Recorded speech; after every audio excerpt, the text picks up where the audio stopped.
Jackie Robinson, le premier athlète afro-américain à jouer dans les ligues majeures de baseball au XXe siècle. En franchissant la barrière de la couleur en 1947, Robinson a fait un grand pas en avant, non seulement pour les athlètes noirs, mais aussi pour ceux qui se préoccupent de la justice raciale. Jack Roosevelt Robinson, né le 31 janvier 1919 à Cairo, en Géorgie, mais a grandi à Pasadena, en Californie.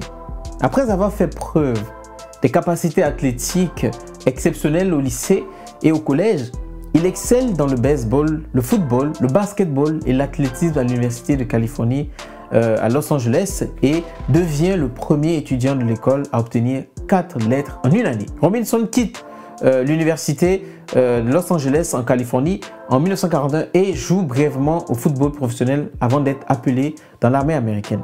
Pendant son service, il a refusé de s'asseoir à l'arrière d'un bus et a été menacé de passer en cour martiale. Mais les charges ont été abandonnées et il a été démobilisé en 1945. Alors qu'il jouait au baseball pour les Kansas City Monarchs dans la Negro Nation League, Robinson a attiré l'attention d'un recruteur des Brooklyn Dodgers et a été présenté au président de l'équipe Branch Rickey. À l'époque, la Ligue majeure de baseball était fermée aux joueurs noirs. Rickey pensait que c'était une erreur et il voulait trouver quelqu'un qui pourrait réussir à intégrer ce sport. Après avoir rencontré Robinson et avoir été impressionné par son courage ainsi que par ses compétences, Rickey le fait signer le 23 octobre 1945 pour jouer dans l'équipe 3A des Dodgers à Montréal. Au cours de la saison 1946, Robinson a réalisé un score de 349 avant le Farm Club et a mené l'équipe à la victoire dans le Little World Series. Jackie Robinson fait ses débuts en Ligue majeure en avril 1947.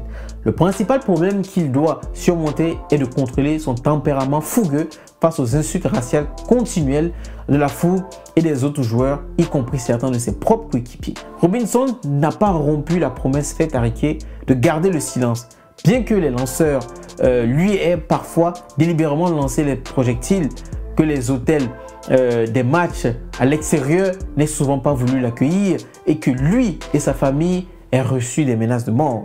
Au lieu de cela, Jackie Robinson laisse parler ses actions en réalisant un score de 297 points et en étant le meilleur de la Ligue nationale en termes de base volée. Il est élu recrue de l'année à la fin de la saison. Avec une bonne moyenne de 0,342, Jackie Robinson est devenu le champion de la batte et le joueur le plus utile de la Ligue de 1949. Au cours de sa carrière, qu'il a passé principalement en tant que joueur de deuxième base, Robinson a aidé les Dodgers à remporter 6 championnats de la National League et un titre de World Series. Jackie Robinson a pris sa retraite en 1956 avec une moyenne de frappe de 0,311 à vie et 199 bases volées au total. Les Dodgers ont ensuite retiré son maillot numéro 42. Lorsqu'il a été élu au Baseball Hall of Fame en 1962, il a été le premier joueur noir à être ainsi honoré. Après que Jackie Robinson a quitté le baseball, il a poursuivi des intérêts commerciaux tout en continuant à œuvrer en faveur des droits civiques. Le diabète et les problèmes cardiaques l'accablent et il meurt le 24 octobre 1972 à Stamford dans le Connecticut. Sa femme a créé alors l'année suivante la fondation Jackie Robinson pour offrir des bourses d'études aux minorités.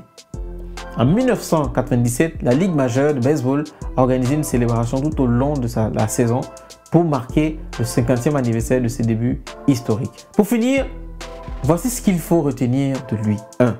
Jackie Robinson, de son vrai nom Jack Roosevelt Robinson, a été le premier joueur de baseball noir à jouer dans la Ligue majeure américaine au cours du XXe siècle. 2.